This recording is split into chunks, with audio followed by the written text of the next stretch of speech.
faites? J'espère que vous allez bien. Alors, je me présente et je m'appelle Annie. Je suis l'animatrice de ce podcast Tricot. Cette semaine, il y a eu plein de choses, des bonnes et des moins bonnes, c'est pas grave. J'ai fait des acquisitions, je vous montre ça plus tard. Le soleil est arrivé, j'ai joué dans mon jardin, alors je vous montrerai pas mes doigts de trop près. Ok, on commence avec ce que j'ai sur les broches. Tiens, alors, cette semaine, bon, il m'en est arrivé des vertes et des pas mûres. Je commence avec mon projet Ascalon. Alors, pour ceux qui suivent le podcast depuis un petit bout, vous savez que présentement, on est dans le cours du défi de la saison, qui est de tricoter un châle ou une cape ou un poncho pour couper le vent. Alors voilà. Moi, j'ai décidé de travailler le châle Ascalon, qui est un magnifique châle en demi-lune qui se construit de droite à gauche en fait. Donc, j'avais choisi la laine quand je suis allée à la ferme Norly. J'ai acheté de la laine d'alpaga, super belle. Et puis voilà. La dernière fois, je vous l'ai montré, j'avais, si je me souviens bien, 4 sections. Et j'espérais avoir beaucoup avancé. J'avais beaucoup avancé. J'étais rendue à 8 sections. Et là, si vous comptez bien, là, on en voit 5 présentement sur mon 5 répétitions du motif. Ok, je vous explique ce qui m'est arrivé. Je travaillais le modèle. J'avais fait des ajustements. J'avais évalué qu'avec ma balle, je pourrais faire la section 4 et la section 7 en mode partiel, donc pas toutes les répétitions qui étaient suggérées sur le modèle. Mais en complétant la deuxième balle, je me suis rendu compte que j'étais à une grille complète à côté des calculs. OK? Ce qui veut dire que, bon, je vais vous faire une explication simple là. Pensez que mon modèle est divisé en 10 sections, pas tous la même grosseur. Avec ma première balle, j'ai pu faire la section 1, 2, 3 complètement sans rien changer. Donc, je m'attends à pouvoir faire 1, 2, 3, donc 10, 9, 8 de l'autre côté sans changer. C'est exactement le même poids, la même grandeur. OK? Donc, ces sections-là étaient couvertes. Avec ma balle numéro 2, qui est beaucoup plus grosse que les autres, je pensais pouvoir faire 4, 5, 6 et 7, mais en retirant des sections de 4 et de 7, j'espérais pouvoir le faire. Ça n'a pas fonctionné, j'ai manqué de laine. Okay? Donc, quand je suis arrivée au bout de la deuxième, j'étais pas du tout rendue à la fin de la section 7, ou je n'étais même pas rendue à la section 7, il me la manquait complètement. Alors, j'avais des options, je l'ai discuté d'ailleurs sur le groupe de Ravelry du podcast. Et puis, la conclusion, c'était soit j'allais me chercher d'autres laines. J'y ai pensé. Mais j'avais déjà commencé à faire des changements sur les morceaux qui étaient tricotés. Et là, ça me dérangeait de le compléter partiellement par de l'acquisition de laine, alors que j'aurais pu juste retourner chercher ce qui me manquait puis le faire au complet correctement. OK? Puis, dans le fond, quand j'ai acheté la laine, j'ai dit, cette quantité-là, pour moi, c'est suffisant. Là. Ce qui fait que j'ai défait tout ce que j'avais fait avec la laine numéro 2. Et en fait, ce qui m'a sauvé, puis là, je vous le dis, ça m'a sauvé! Ligne de vie! Regardez, j'en avais laissé traîner ici et là, en cours de route. Et puis, je suis complètement revenue sur une de mes lignes de vie. J'ai regardé où elle se trouvait et je savais qu'à cet endroit-là, je n'avais fait aucune modification. Donc, pour terminer mon modèle, j'ai décidé de tricoter la section 1, 2, 3, la section 5 et 6, qui est la section du centre. La section du centre, elle est plus longue parce qu'on a toute la grande section de l'ovale plus la grille. Je l'ai ici en haut, là. Je suis rendue là. OK? Donc, toute cette section-là, je vais la tricoter, plus la grille. Je vais vous mettre du beau bord. OK? Sauf que L'avantage que ça m'a donné, c'est que je sais exactement qu'est-ce que je peux couvrir dans la section du centre avec ma balle du milieu. Alors, j'ai défait, j'ai refait. Je suis présentement en plein au centre dans le modèle. Sur le modèle du escalon, je serais dans la section du centre du châle. Ce qui me fait un petit peu de la peine, c'est que pour la section du châle, vous voyez, il va être plus court. Hein? Que je l'aurais souhaité, j'aurais voulu l'avoir grand, comme ça, mais bon. Ça sera pour une autre fois. Mais il va être beau, il va être vraiment chaud, puis d'après moi, je devrais être capable de l'attacher à l'avant. Donc, si ça couvre mes épaules, ça serait parfait pour le bureau. Je pourrais le laisser, puis il ne traînerait pas à terre tout le temps non plus. Là. Ça a ses avantages aussi. Alors, on va espérer que ça avance bien de ce côté-là. Là, j'ai tout défait, j'ai refait, j'ai recommencé. Je suis en plein contrôle présentement et j'ai très confiance que mes nouvelles mathématiques devraient être bonnes. OK, donc ça fait le tour pour ça. Puis je vous encourage à continuer, hein, ceux qui ont commencé le défi des châles, là, allez-y, vous êtes capables. Hein, vous avez vu la mienne, vous êtes capable de faire mieux. Maintenant, j'ai un deuxième projet sur les broches parce que je ne suis pas fidèle à mes tricots. Confidence, j'ai toujours 2-3 trucs. OK. Cette semaine, j'ai commencé, vous vous souvenez, j'avais recyclé du coton d'un autre projet que je ne portais jamais. D'ailleurs, je vous ai fait un beau petit billet sur le blog concernant ça. J'ai pris des petites photos étape par étape, avant, milieu, après, là. C'est bien. Alors, c'est le modèle Jiminy. Il se trouve, vous pouvez le retrouver gratuitement sur Ravelry en français. Il est disponible en français, c'est la version que je tricote en ce moment. Alors, je vous montre un peu. Ça, c'est sa section ajourée du modèle. En fait, le modèle, c'est un petit chandail d'été avec des petites manches juste pour l'épaule, juste pour couvrir l'épaule, en fait. Et il y a une section, vous pouvez le mettre à l'avant ou à l'arrière, mais il y a une section pleine en jersey et une section ajourée et les épaules sont ajourées aussi. Donc, la section ajourée, ça a l'air de ça, ici. Là, j'ai pas mon câble le plus long parce qu'il est sur mon châle, donc il y a de l'achalandage sur ma bouche. Hein. C'est pas facile de vous le montrer. Et puis ça ici, c'est la section pleine que j'ai fait tel que le modèle le proposait avec un caston. J'ai monté mes mailles de façon à la méthode long tail. Okay? Donc quand on a un fil double. OK, puis on fait juste... il y a un mouvement des mains à faire pour embarquer les mailles dessus. Ça se fait très bien. Alors, c'est ce que j'ai fait. J'ai suivi le modèle. Il disait faire ça, j'ai fait ça. J'écoute bien, moi. Je suis une bonne élève. Mais là, il faut que je vous raconte l'aventure de la semaine. OK? Ça, c'est mon tricot d'autobus. C'est assez simple. La journée, c'était vraiment facile. C'était très simple à jouer, là, pour celles qui ont peur. Là. Ça, c'est un beau modèle pour les débutants, entre autres. Là, OK? C'est pas vraiment difficile. Où j'ai eu des problèmes, c'est dans les sections raglan. OK? C'est des manches raglan. Et pour avoir un beau raglan, il faut diminuer la manche une maille avant d'arriver au coin ou 2 mailles avant d'arriver au coin, puis ça nous fait une belle ligne raglan. OK? Ça se fait tout naturellement quand on est attentionné, qu'on travaille bien.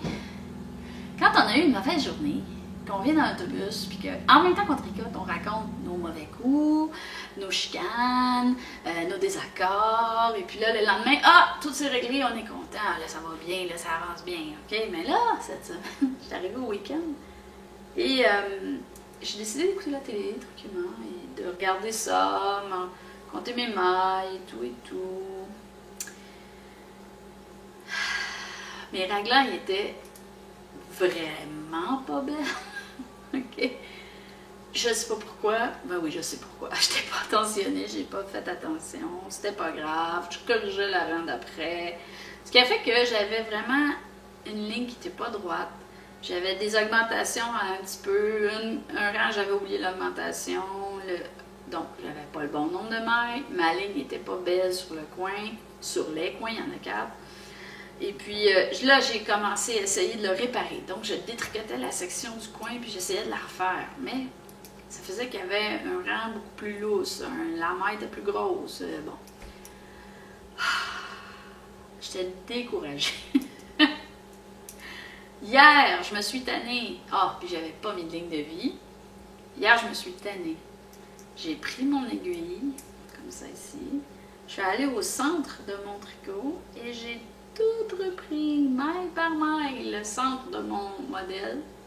Juste au-dessus des ajourés. Parce que quand j'ai eu terminé les ajourés, j'ai compté mes mailles, j'étais correct, le modèle était bon. OK? Une fois que j'ai eu repris les mailles, j'ai fait un tour et j'ai compté le nombre de mailles que j'avais pour me rendre compte qu'il m'en manquait une. Et c'était pas la fin du monde. Hein? Je l'ai créé. Je l'ai juste créé. Depuis ce temps-là, j'avance. On la voit pas du tout. Je pourrais même pas vous dire à quel endroit j'ai rajouté une maille pour récupérer le nombre de mailles que j'avais besoin. C'est complètement non apparent. Là, mes coins sont beaux, sont propres. Donc, le prochain tour que je vais tricoter, je vais mettre une ligne de vie. Juste pour être sûr que je peux revenir à ce point-là, que c'est bon, que mon compte de mailles est bon. La seule chose que je reproche peut-être un petit peu au modèle, c'est que à chaque augmentation ou à chaque tour, on ne nous indique pas combien de mailles on vient de rajouter. Je pourrais le faire, là, on peut faire les mathématiques dessus, là, mais quand je suis modèle, j'aime ça pouvoir faire un endroit où on dit « Ici, vous devriez avoir tant de mailles ». Là, je suis arrivée à un endroit où je dis j'ai-tu le nombre de mailles que je devrais? Pas sûr. J'ai commencé à compter. Oups, mes 2 manches, il n'y avait pas le même nombre de mailles. C'est-tu normal? Pas normal? Bon.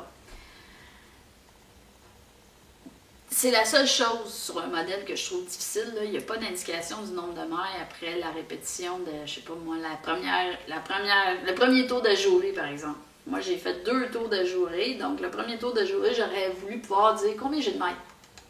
Puis, savoir combien j'avais de mailles.